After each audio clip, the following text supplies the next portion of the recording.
Allô, allô. Alors, dans cette vidéo, je vais parler un peu des events et des patterns. Donc, c'est la première vidéo sur le sujet. Il y en aura d'autres. C'est un sujet très vaste. Avant d'aller plus loin, j'aimerais vous inviter à consulter la documentation de Super Collider. Si on regarde ici, qu'on vient dans Browse, il y a ici des documents sur les streams, patterns and events qui sont vraiment très pertinents. Le premier en haut ici, c'est A Practical Guide qui a été écrit par James Harkins. Il est en plusieurs sections. Il est vraiment intéressant et vraiment pertinent. Il aborde des sujets semblables à ceux que je vais aborder, mais de façon différente. Donc, je vous invite à regarder ça. Ensuite, il y a la base de tout ça, les events et les event types. Je vais d'emblée donc ouvrir la documentation sur l'event, qui est une classe, qui est une sorte de dictionnaire de correspondance entre des clés et des valeurs. Et avant d'aller plus loin, je veux vous tout de suite faire une référence à ce qui est au bas de la page, pas mal au bas de la page. Ici, Useful Keys for Notes. Alors, on va se référer à ça, cette section-là. Donc, ça, c'est dans la page Event, dans la page d'aide de l'Event. Et ici, on a des clés qui vont nous être utiles. On va être capable de contrôler différents paramètres de notes quand on va être rendu là, avec les clés qui sont là, donc AMP, DB, PAN, Velocity, trig et ainsi de suite. Donc, gardez en tête qu'il y a une liste ici de clés qui sont vraiment utiles. D'accord. Donc, qu'est-ce que c'est un event, puis où est-ce qu'on va en venir avec ça? Alors, un event, si je crée un event à la base comme ceci, en fait, je peux le créer comme ceci, mais le new n'est pas absolument essentiel. Donc ici, qu'est-ce que j'ai dans la fenêtre Super Collider? C'est juste une parenthèse qui ouvre et qui ferme. Présentement, il n'y a rien dans mon event et il y a un peu de sucre dans Super Collider, du syntax sugar. On le voit un peu avec cette façon avec ce que Super Collider m'imprime à l'écran ici. Je peux créer un event directement avec une parenthèse qui ouvre et qui ferme. Attention, la parenthèse qui ouvre et qui ferme, ça peut servir à séparer des blocs. S'il y a quelque chose qui est à l'intérieur, comme par exemple un syntdef, ça devient un bloc. Mais si j'ai juste une parenthèse qui ouvre et qui ferme, dont la syntaxe à l'intérieur est une suite de clés et de valeurs, comme par exemple non. Je vais dire boulette. Et, par exemple, âge, 1 an, et ainsi de suite. Ça devient un dictionnaire qui contient une série de clés et de valeurs. Donc, à la clé nom, j'ai boulette. À la clé âge, j'ai 1. Si je viens stocker ça dans une variable, comme par exemple x, après, je vais avoir accès. Je vais mettre la déclaration de mon événement à l'intérieur d'un bloc, entre parenthèses, comme ceci. Alors, mon événement X, mon event X, contient un nom et un âge, et je peux venir faire directement, comme pour un tableau, pour accéder à un tableau, on accède aux index comme ceci. Je peux venir directement chercher \nom, comme ça, et ça va me donner l'élément qui se trouve à la clé nom.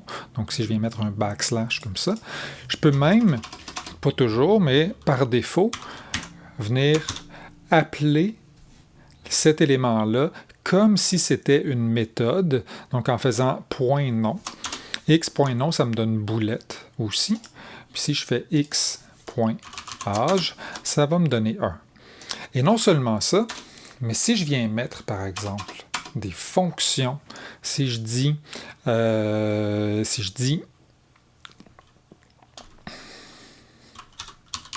miaule, et que je mets une fonction petit réglage d'indentation ici, c'est important. Si je mets une fonction qui vient juste m'imprimer miaou à l'écran, comme ça, et que je dis que x c'est boulette, ben je peux faire x.miaul,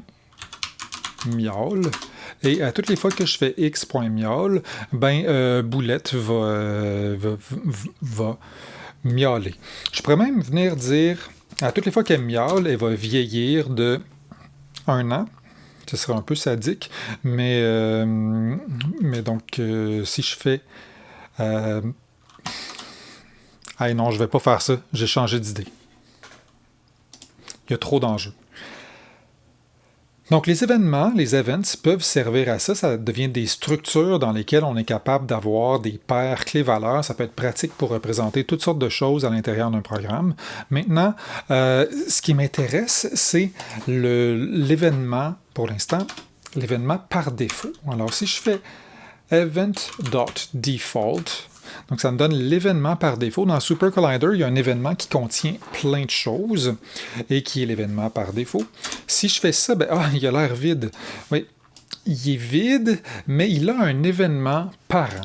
Alors, si je viens faire event.default.parent, parce que mon événement ici peut hériter d'un événement parent, et son événement parent contient beaucoup de paires clés et valeurs. Alors, on va regarder ce qui se passe là-dedans.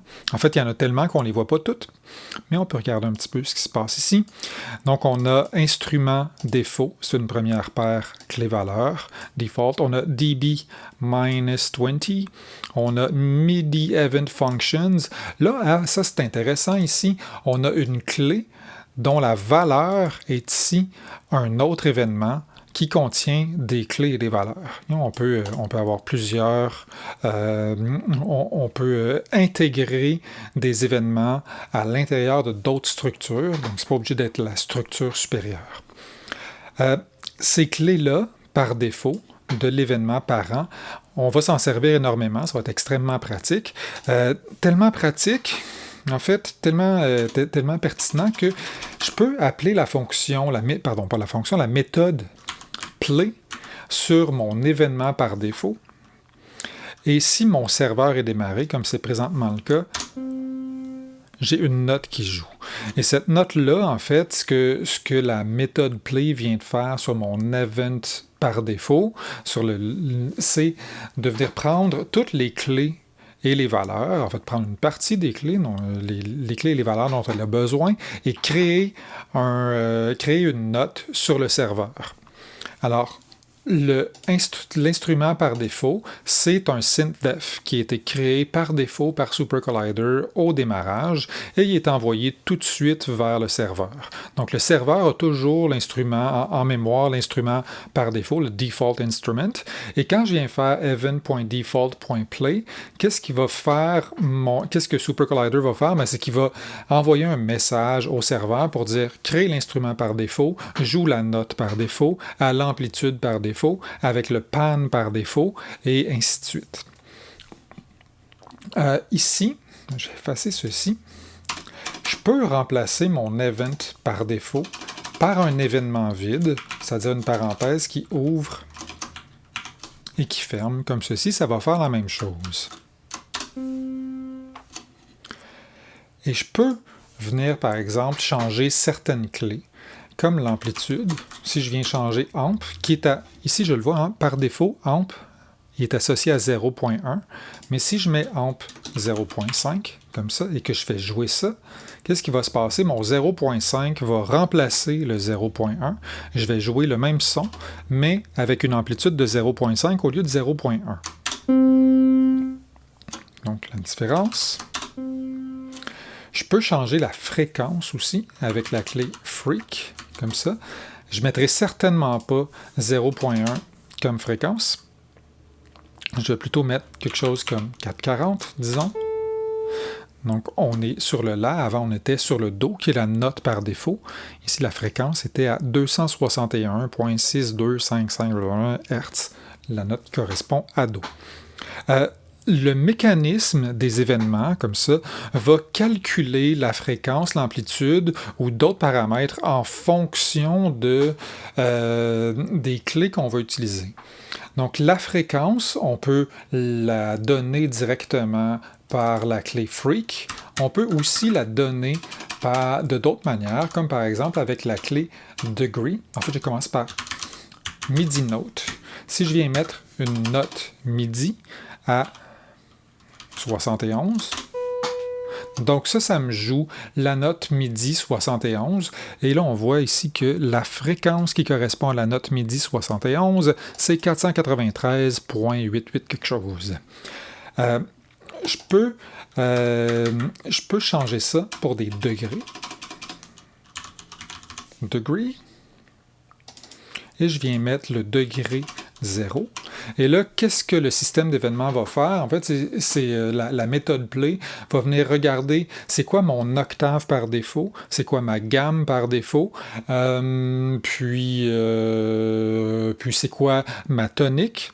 Puis, mon système va donc convertir, à partir de toutes ces informations-là, va convertir pour me donner, en fait, pour trouver la fréquence, et il va créer un événement dont la fréquence correspond aux critères que j'ai donnés. Donc, degré 0, c'est mon Do, qui est la fréquence 261 dont on parle depuis tout à l'heure. Mais si je m'en vais au degré 1, ça va me jouer un Ré, donc le degré au-dessus de Do dans une gamme majeure.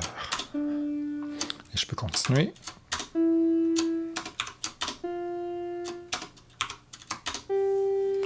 Remarquez que les degrés dans Super Collider commencent à 0, donc le degré initial d'une gamme dans ce système-là, c'est 0, et on va incrémenter de 1 à chaque fois, contrairement à la théorie musicale où on parle de degré 1, en fait on commence au degré 1, la tonique c'est le degré numéro 1, la quinte donc correspond ici au degré 4,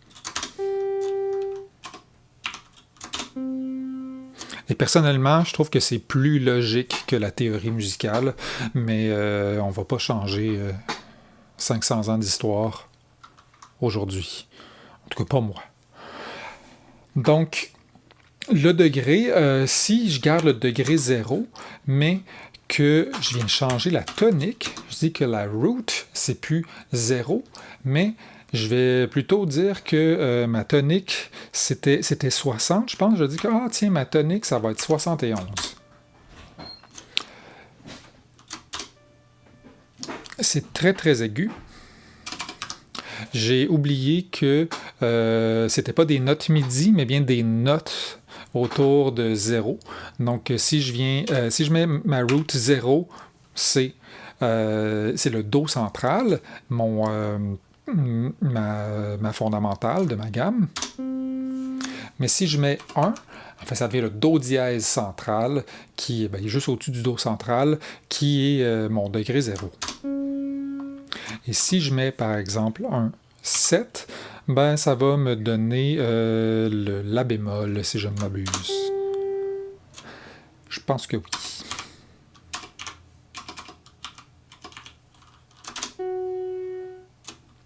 Non, ça me donne un Sol.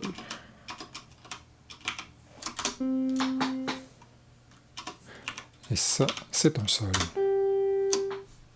Donc, on peut changer la tonique de notre gamme, ce qui va changer en fait le comportement de chacun des degrés.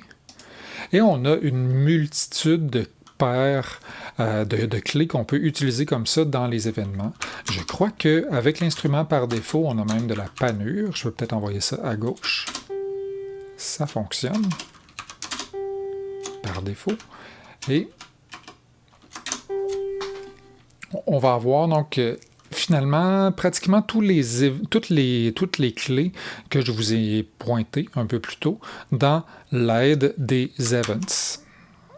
Qui ici, je vous rappelle à la toute fin. Useful Keys for Notes, ici dans l'aide de Event. Et là, on a différentes clés pour les amplitudes. Amplitude, dB, pan, velocity. On peut fournir l'amplitude sous forme de vélocité MIDI. Trig, je ne m'épanche pas là-dessus. On a des durées qui peuvent être affectées par différentes clés et on a les hauteurs qui peuvent être affectées par différentes clés. Donc, je vous invite à les consulter. Freak, évidemment, pour la fréquence. MIDI Note, qu'on a déjà vu. Note, le 0 correspond à la note 60 et on va avoir des nombres positifs ou négatifs pour nous donner des demi-tons à partir de la note 60. Ensuite, le degré. Puis le degré peut être utilisé en conjonction avec l'octave, qui est 5 par défaut, la tonique, le root, donc degree. On peut changer notre gamme, on peut venir mettre un tableau avec notre gamme, en fait, changer la gamme par défaut, changer le nombre de demi-tons par octave par défaut. Comme en Occident, on a 12 demi-tons par octave, mais on peut changer cette valeur-là. On peut venir affecter, donc en Hertz, on peut venir réduire ou augmenter la fréquence de des différentes des notes jouées avec cette clé-là. Le ratio, harmonic ratio, je ne suis pas certain de ce que ça va faire, mais le ratio d'octave, par défaut, une octave, c'est x2, mais on peut décider qu'on a des octaves qui font x3 ou x2.1 ou x1.7. Ça va nous donner des tunings qui sont des façons de nous accorder qui sont complètement différentes. Donc, je vous invite à regarder ces clés-là. Il y en a qu'on a déjà vu en classe. Peut-être que ceci va vous les rappeler. Alors, prochaine étape, ces événements-là, ici, ils jouent des notes. Maintenant, il existe des mécanismes pour séquencer ces événements-là. Un des plus importants, ça va être P-Bind. P-Bind, ce que ça va faire, en fait, c'est un système de séquençage qui va me permettre de venir jouer une séquence d'événements comme ça. Alors, quand je viens appeler la méthode play sur P-Bind, P-Bind va prendre tous les éléments, toutes les paires, parce qu'on doit lui fournir des paires à P-Bind, et on a une clé qui est très importante, la clé Instrument, et à laquelle je vais associer, pour l'instant, Default. J'aurais pas besoin de mettre ça, mais je le mets pour la démonstration. C'est là par défaut. Pour chacun de mes événements, j'ai Instrument Default. Si je ne spécifie pas un autre instrument, un autre SYNDEF qui sera utilisé, c'est le SYNDEF Default qui va être utilisé. Donc la clé s'appelle Instrument, mais ça vient sélectionner le SYNDEF que je vais utiliser. Et j'ai une clé, si je retourne dans l'aide ici, Dur Event, j'ai une clé qui s'appelle Dur, c'est le Time Until Next Note, c'est-à-dire que par défaut, à toutes les 1 beat, par défaut, c'est à toutes les 1 seconde. Donc, à toutes les 1 seconde, je vais avoir une nouvelle note qui va être jouée. Donc, si je mets un 1 ici, je n'aurai pas juste un événement, mais je vais avoir un événement à toutes les 1 seconde et ça va jouer. Et si je viens mettre une valeur plus courte, 0.1 par exemple, je vais avoir un nouvel événement à toutes les 1 dixième de seconde.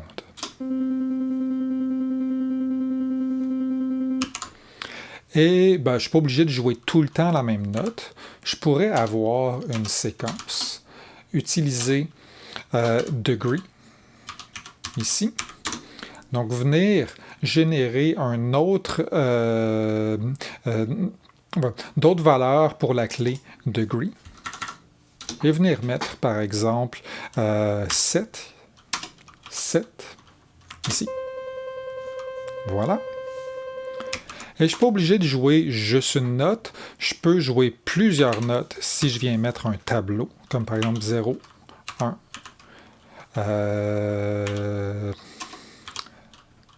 4, comme ceci. Donc, je joue 3 notes en même temps.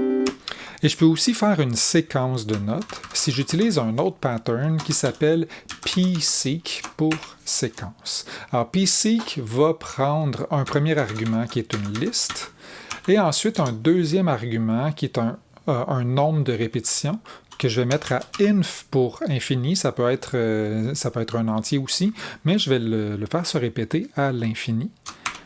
Alors là, au lieu de jouer mes 3 notes en même temps, plaquées, ben, il va les séquencer, puis il va jouer chacune des notes à toutes les 1/10 de seconde.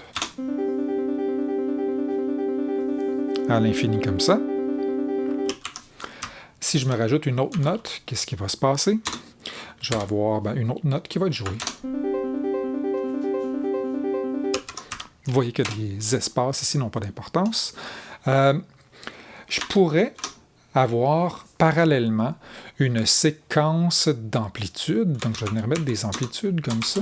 Je vais mettre une séquence d'amplitude à, par exemple, qui va comme suit 0.5, 0.1, 0.1, 0.1. Et je vais faire jouer ça à l'infini. Alors ici, j'ai ma première note 0 qui va jouer à l'amplitude 0.5, ma note 1 qui va jouer à l'amplitude 0.1, la note 2 qui va jouer à l'amplitude 0.1 et la note 3, en fait. C'est 0, 1, 4 et 7. J'ai nommé leurs index au lieu de nommer leurs valeurs, mais il y a 4 notes, puis leur amplitude va correspondre à la séquence qui est ici. Donc, la première note va être plus forte et les 3 notes qui suivent vont avoir une amplitude plus faible. On va écouter ça. Donc, on a un accent sur la première note.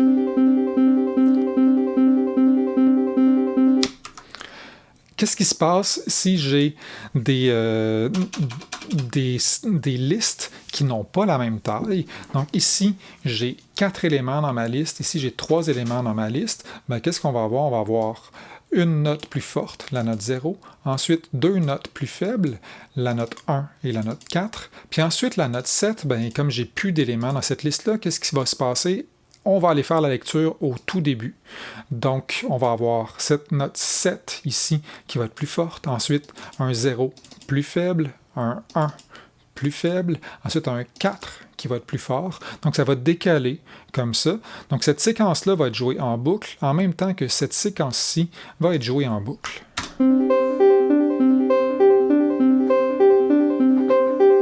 Donc, on a l'accent qui se déplace.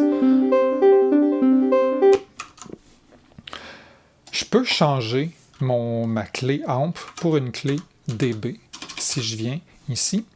Alors, dans certains contextes, ça peut être beaucoup plus intuitif de le faire. Ça ne l'est pas nécessairement tout le temps, mais si je fais quelque chose comme moins 6 dB, moins 20 dB et moins 20 dB, ça va me donner la même chose. C'est des valeurs tout à fait semblables. Moins 6, ça correspond à 0,5 en amplitude. Moins 20, ça correspond à 0,1 en amplitude. Donc, ça va me donner quelque chose de semblable à ce que j'avais, mais ça peut être pratique d'exprimer ces valeurs-là en décibels si on les approche comme ça dans notre tête.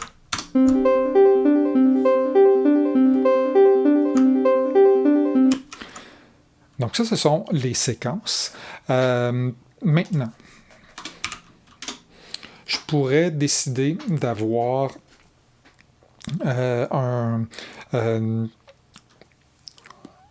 quelque chose qui, en fait, venir changer la panure de chacune de mes notes avec la clé pan.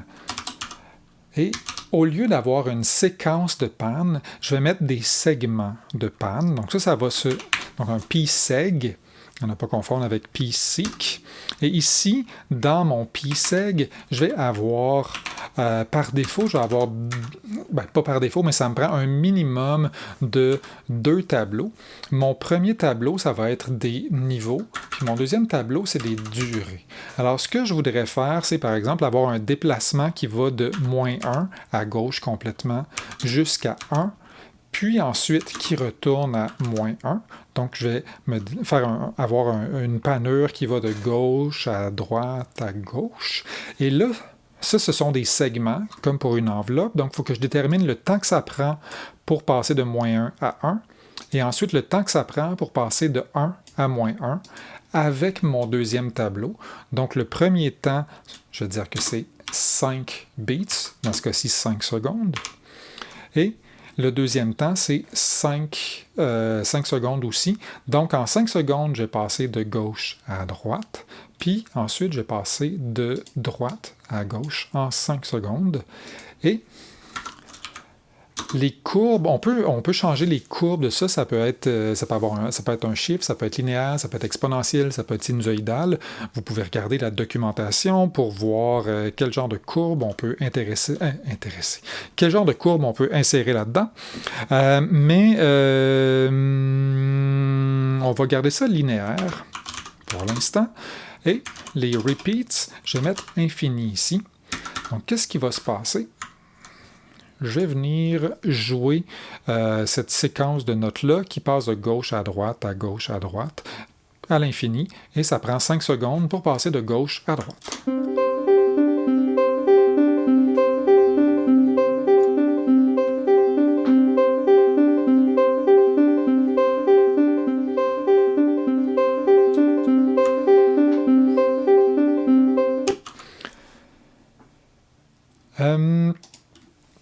Une autre chose qu'on pourrait faire, c'est, au lieu d'avoir des durées qui sont stables, avoir des durées un peu aléatoires. Là, c'est très, très régulier. C'est 1/10 de seconde. J'ai utilisé p-white. P-white, ça va me donner une séquence de valeurs qui se trouve entre low et high. Donc, low et high, c'est en fait des valeurs aléatoires entre 0.0 et 1.0 par défaut. Mais je peux dire, tiens, la valeur la plus courte, ça va être 0.02 et la valeur la plus longue possible, ça va être 0.15. Comme ceci. Donc, je vais avoir des notes très courtes, mais l'intervalle de temps, la durée, va être choisi au hasard pour chaque nouvel événement. Et ça va quand même se déplacer en 5 secondes de la gauche vers la droite, et ainsi de suite. Mais le temps entre chaque note va être aléatoire.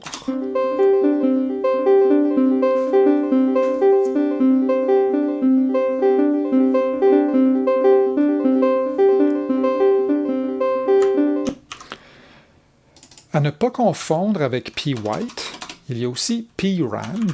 P-rand, c'est pour venir piger au hasard une valeur dans une liste. Donc, si j'ai une liste ici qui correspond, par exemple, où il y a plusieurs valeurs, comme 0.25, 0.5, 0.75, comme ceci, et que je viens répéter ça à l'infini, qu'est-ce qui va se passer? P-rand va venir choisir au hasard une valeur entre 0.25, 0.5 et 0.75.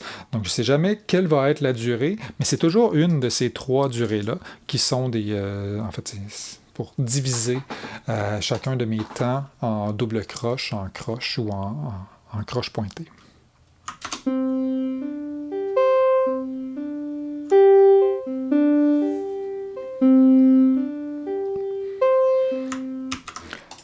Je trouve ça un peu lent. Je pourrais venir changer ces valeurs-là, mettre des valeurs plus courtes, mais je peux aussi changer mon tempo avec la clé tempo directement ici. Là, présentement, mon tempo est à 1 beat par seconde. Mais si je mets ça à, par exemple, 4 beats par seconde, je vais aller 4 fois plus vite. Donc, 1 beat par seconde, c'est 60 BPM. Là, je me retrouve à 240 BPM, ça va être pas mal plus vite. Les doubles croches défilent assez rapidement. Si ça vous mêle d'avoir des beats par seconde au lieu d'avoir des beats par minute, comme on a l'habitude en musique occidentale, on peut diviser par 60.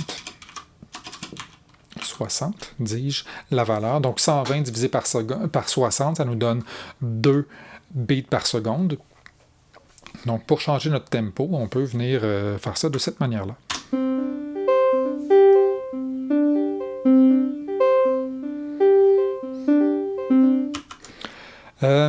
Il existe pxrand aussi, qui nous permet de choisir une valeur au hasard dans la liste, mais la différence avec payrand, c'est que pxrand va choisir une nouvelle valeur, en fait une valeur qui est différente de celle qui vient d'être choisie.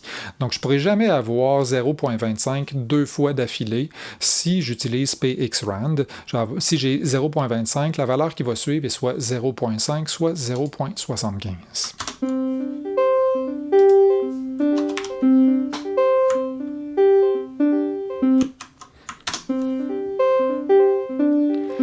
Remarquez que mon tempo a changé la durée de mon déplacement gauche-droite. Ces durées-là ici ne sont pas en secondes, sont en beats. Donc si maintenant j'ai 150 divisé par 60 BPS, combien ça fait cette affaire-là? J'ai 2,5 beats par seconde, ben ça ne prendra pas 5 secondes faire mon déplacement de gauche à droite, mais le déplacement, en fait, il va se faire en 5 beats et non pas 5 secondes. Donc, faites le calcul, ça va beaucoup plus vite. Si je trouve que ça va trop vite, je peux venir changer ma valeur comme ça ici.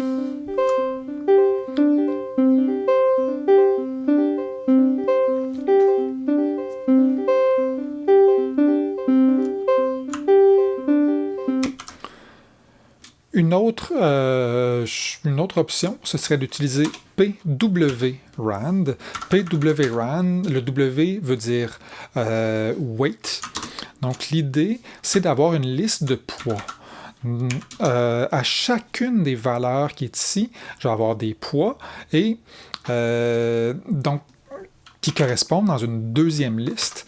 Alors si je viens mettre par exemple 0,8 comme ça, 0,1 et 0,1, ça veut dire que à chaque fois que je viens piger une valeur dans cette liste-ci, la première valeur, qui est 0,25, a 80% des chances d'être pigée, alors que la deuxième puis la troisième valeur ont seulement 10% des chances d'être pigées.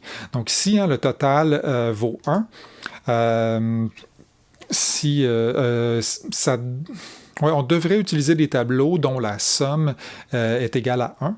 On n'est pas obligé, il y a des raccourcis que je vais vous montrer sous peu, mais pour l'instant, je vais vous montrer qu'ici, dans 80% des cas, on va avoir des durées qui sont à 0,25.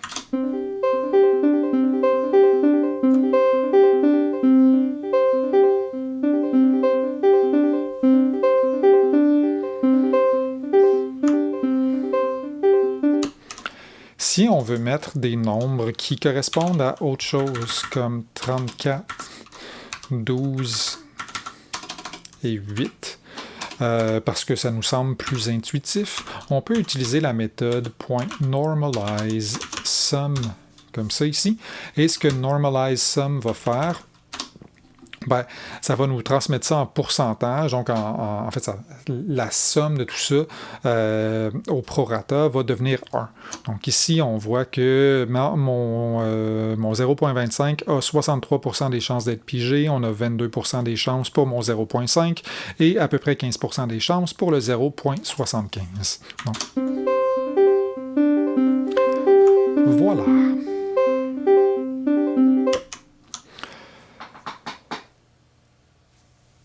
On peut ajouter des patterns à l'intérieur de patterns. On pourrait venir mettre, par exemple, des p-whites à l'intérieur d'un p-sec, de venir mettre des p-seg à l'intérieur d'un p-white ou un p-sec à l'intérieur d'un p-white. Tout ça se peut, comme on l'a fait en classe, mais on va aller plus loin là-dessus dans une autre vidéo. Là, j'aimerais attirer votre attention sur le fait qu'on est capable d'utiliser les synthdef qu'on veut. Donc ici, je vais créer le synthdef boulette. Et dans le synthdef boulette, super important, je vais utiliser la méthode add, comme on a fait toujours jusqu'à maintenant. Il va y avoir des arguments. Et là, le nom des arguments va être très important.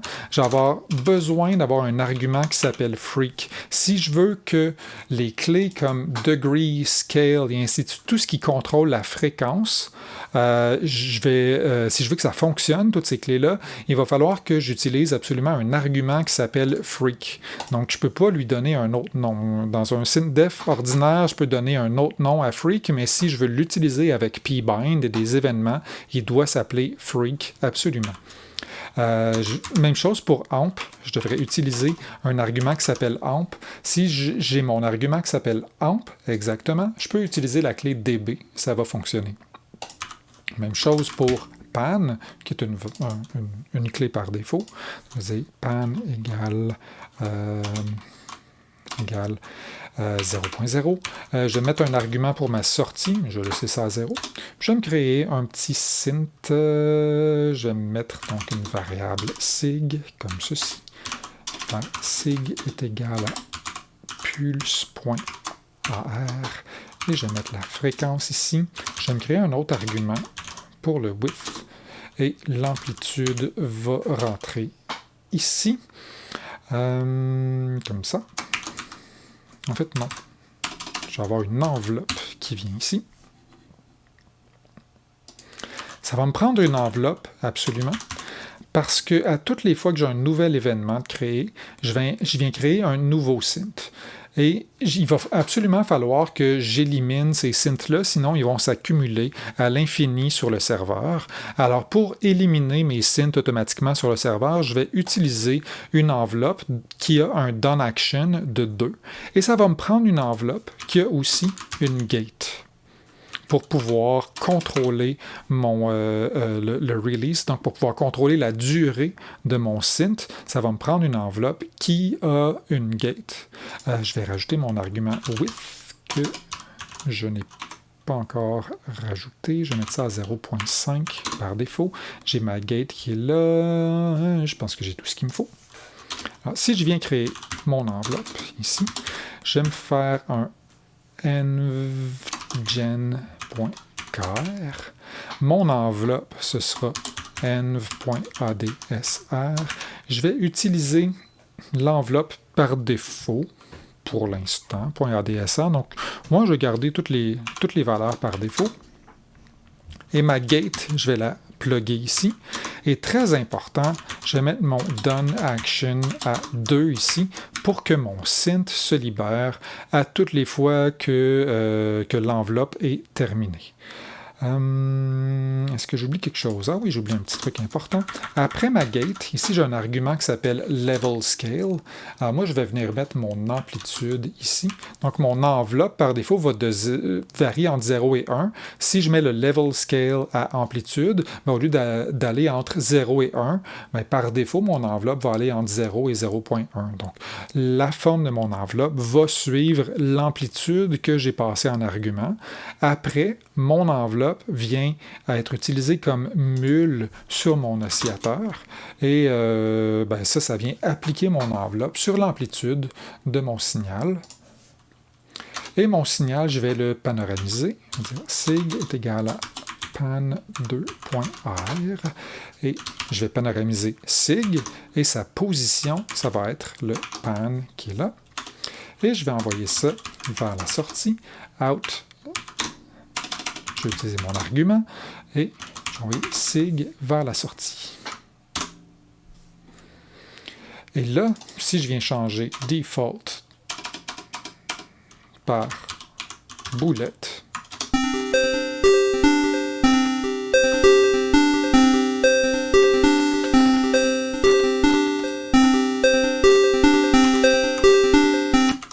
si je veux, je peux venir affecter, donc il y a des clés qui doivent porter le bon nom. Si je veux utiliser le mécanisme de events, je dirais qui est intégré à Super Collider, mais la clé with, il me semble qu'elle n'existe pas par défaut.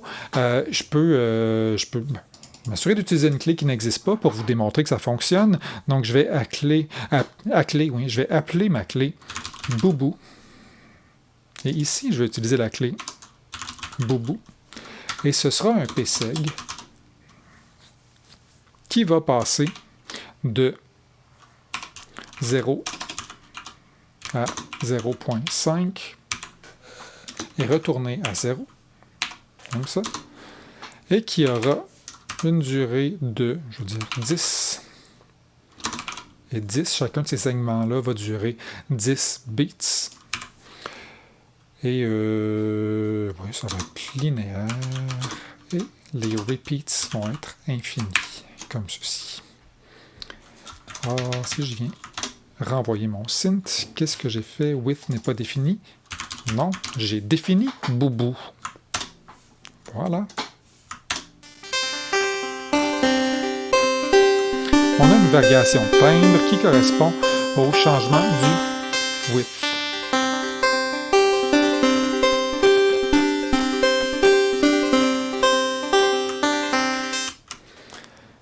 Alors, c'est la fin de la première vidéo sur les séquences avec pbind et des événements. Donc, je vous laisse avec ça. Je vous invite à explorer les choses, lire la documentation de James Harkins sur les événements et les patterns. Il y a beaucoup, beaucoup de choses à approfondir dans ce système-là et ça donne, ça peut donner des idées musicales très, très ambitieuses.